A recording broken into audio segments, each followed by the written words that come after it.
ದ್ವಿತೀಯ ಪಿಯುಸಿ ವಿದ್ಯಾರ್ಥಿ ಮತ್ತು ವಿದ್ಯಾರ್ಥಿನಿಯರೇ 5 ಅಂಕ ಮತ್ತು 10 ಅಂಕದ ಇಂಪಾರ್ಟೆಂಟ್ ಕ್ವಶನ್ಗಳನ್ನು ನೋಡೋಣ. 1ನೇ ಕ್ವಶನ್, ಜೂನ್ಗಢ, ಹೈದರಾಬಾದ್ ಮತ್ತು ಕಾಶ್ಮೀರದ ವಿಲೀನದ ಕುರಿತು ಬರೆಯಿರಿ. 2ನೇ ಕ್ವಶನ್, ರಾಜ್ಯಗಳ ಪುನರ್ರಚನೆಗೆ ಭಾಷೆಯು ಆಧಾರವಾಗಿರಬೇಕೆಂಬುದಕ್ಕೆ ಕಾರಣಗಳನ್ನು ನೀಡಿ. ಭಾರತ ಸರ್ಕಾರ ಕಾಯ್ದೆ 1935ರ ಪ್ರಮುಖ ಮುಖ್ಯಾಂಶಗಳನ್ನು ತಿಳಿಸಿ. 4ನೇ ಕ್ವಶನ್, 1956ರ ರಾಜ್ಯಗಳ ಪುನರ್ರಚನಾ ಕಾಯ್ದೆ ಮುಖ್ಯಾಂಶಗಳನ್ನು ವಿವರಿಸಿ. 5ನೇ ಕ್ವಶನ್, 1935ರ ಭಾರತ ಸರ್ಕಾರ ಕಾಯ್ದೆಯನ್ನು ವಿವರಿಸಿ. ಇಲ್ಲಿ ನೋಡಿ ಸ್ನೇಹಿತರೆ, 1, 2, 3, 4, 5 ಈ 5 ಕ್ವಶನ್ಗಳಲ್ಲಿ ಒಂದು ಕ್ವಶನ್ ಕೇಳುತ್ತಾರೆ. 6ನೇ ಕ್ವಶನ್, ಮಧ್ಯಂತರ ಸರ್ಕಾರ ಬಗ್ಗೆ ಒಂದು ಟಿಪ್ಪಣಿ ಬರೆಯಿರಿ. 7ನೇ ಕ್ವಶನ್, 1947ರ ಭಾರತದ ಸ್ವಾತಂತ್ರ್ಯ ಕಾಯ್ದೆಯ ಮುಖ್ಯಾಂಶಗಳನ್ನು ವಿವರಿಸಿ. 12ನೇ ಕ್ವಶನ್, ಮುಖ್ಯ ಕಾರ್ಯದರ್ಶಿ ಕಾರ್ಯಗಳನ್ನು ವಿಮರ್ಶಾತ್ಮಕವಾಗಿ ಚರ್ಚಿಸಿ. ಇದರಲ್ಲಿ ಕೂಡ ಒಂದು ಕ್ವಶನ್ ಕೇಳುವ ಸಾಧ್ಯತೆ ಇರುತ್ತದೆ. 9ನೇ ಕ್ವಶನ್, ಜಿಲ್ಲಾಡಳಿತದ ಮುಖ್ಯಸ್ಥರಾಗಿ ಜಿಲ್ಲಾಧಿಕಾರಿಯ ಕಾರ್ಯಗಳನ್ನು ವಿವರಿಸಿ ಅಥವಾ 5 ಕಾರ್ಯಗಳನ್ನು ವಿವರಿಸಿ. ತುಂಬ ಇಂಪಾರ್ಟೆಂಟ್ ಆಗಿರುತ್ತದೆ. 10ನೇ ಕ್ವಶನ್, ಅಖಿಲ ಭಾರತ ಸೇವೆಗಳ ಬಗ್ಗೆ ಒಂದು ಟಿಪ್ಪಣಿ ಬರೆಯಿರಿ. 12ನೇ ಕ್ವಶನ್, ಹಿಂದುಳಿದ ವರ್ಗಗಳ ಚಳವಳಿಗೆ ಕಾರಣಗಳ್ಯಾವುವು ವಿವರಿಸಿ. 13ನೇ ಕ್ವಶನ್, ಮಾನವ ಹಕ್ಕುಗಳ ಉಲ್ಲಂಘನೆಯನ್ನು ವಿಮರ್ಶಾತ್ಮಕವಾಗಿ ಪರೀಕ್ಷಿಸಿ. 14ನೇ ಕ್ವಶನ್, ಅಭಿಜ್ಞಾನ ಭೂಸ್ವಾಧೀನ ಕುರಿತು ಬರೆಯಿರಿ. 15ನೇ ಕ್ವಶನ್, ರಾಷ್ಟ್ರ ನಿರ್ಮಾಣದ ವಿವಿಧ ಅಗತ್ಯಾಂಶಗಳನ್ನು ವಿವರಿಸಿ. ಇದು ತುಂಬ ಇಂಪಾರ್ಟೆಂಟ್ ಆಗಿರುತ್ತದೆ. ಇದು ಮತ್ತೆ ಮಾನವ ಹಕ್ಕುಗಳ ಉಲ್ಲಂಘನೆ ಆಗಿರ್ಬೋದು, ಅಭಿಜ್ಞಾನ ಭೂಸ್ವಾಧೀನ, ಅಖಿಲ ಭಾರತ ಸೇವೆಗಳು, ಅವು ತುಂಬ ಈಸಿಯಾಗಿ ಬರೆಯುವಂಥ ಪ್ರಶ್ನೆಯಾಗಿದೆ. 16ನೇ ಕ್ವಶನ್, ರಾಷ್ಟ್ರ ನಿರ್ಮಾಣದ ತೊಡಕುಗಳನ್ನು ವಿವರಿಸಿ. 17ನೇ ಕ್ವಶನ್, ಭ್ರಷ್ಟಾಚಾರದ ಕಾರಣಗಳನ್ನು ವಿವರಿಸಿ. ಇಂಪಾರ್ಟೆಂಟ್. 18ನೇ ಕ್ವಶನ್, ಪರಿಸರ ಚಳವಳಿಯ ರಾಜಕೀಯ ಪರಿಣಾಮಗಳು.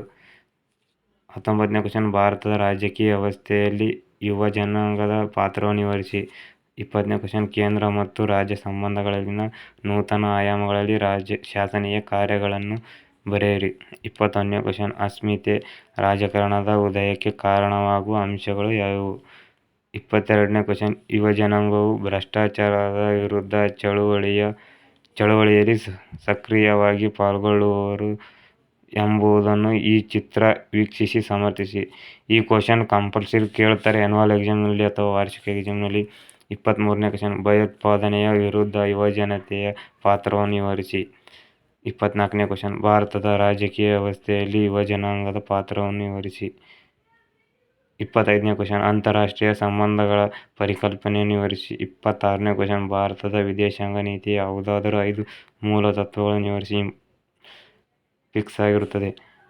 27ನೇ ಕ್ವಶನ್, ವಿಶ್ವಸಂಸ್ಥೆಯ ಭದ್ರತಾ ಮಂಡಳಿಯ ಕುರಿತು ಒಂದು ಟಿಪ್ಪಣಿ. 10 ಅಂಕದ ಪ್ರಶ್ನೆಗಳು. ಭಾರತದ ಪಕ್ಷ ಪದ್ಧತಿಯ ಸ್ವರೂಪದ ಲಕ್ಷಣಗಳನ್ನು ವಿವರಿಸಿ. ಅಧ್ಯಾಯ 2ರಲ್ಲಿ ಬ್ಲೂಪ್ರಿಂಟ್ ಪ್ರಕಾರ ಹೇಳಬೇಕಂದರೆ ಅಧ್ಯಾಯ 2 ಮತ್ತು 5, 7, 9 ಇವು 4 ಅಧ್ಯಾಯಗಳಲ್ಲಿ 10 ಅಂಕದ ಪ್ರಶ್ನೆಗಳನ್ನು ಕೇಳುವ ಸಾಧ್ಯತೆ ಇದೆ ಎಂದು ಬ್ಲೂಪ್ರಿಂಟ್ನಲ್ಲಿ ನೀಡಿದ್ದಾರೆ. 1ನೇ ಕ್ವಶನ್, ಭಾರತದ ಪಕ್ಷ ಪದ್ಧತಿಯ ಸ್ವರೂಪದ ಲಕ್ಷಣಗಳನ್ನು ವಿವರಿಸಿ.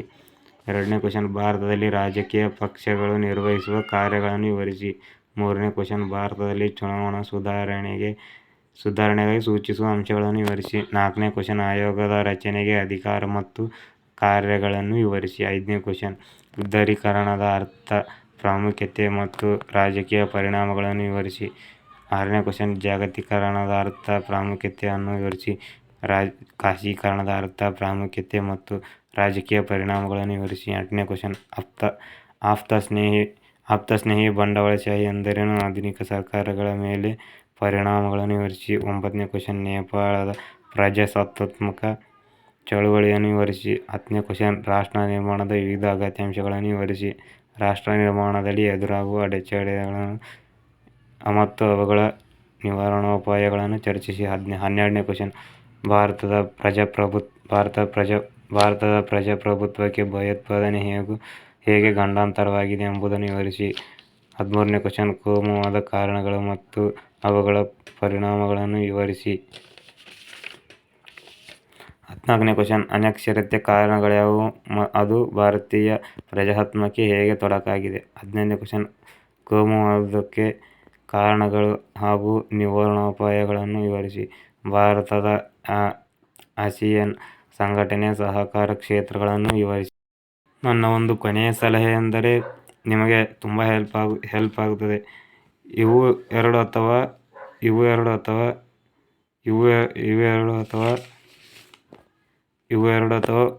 ಓದಿಕೊಳ್ಳು ಎಂದು ಹೇಳುತ್ತೇನೆ.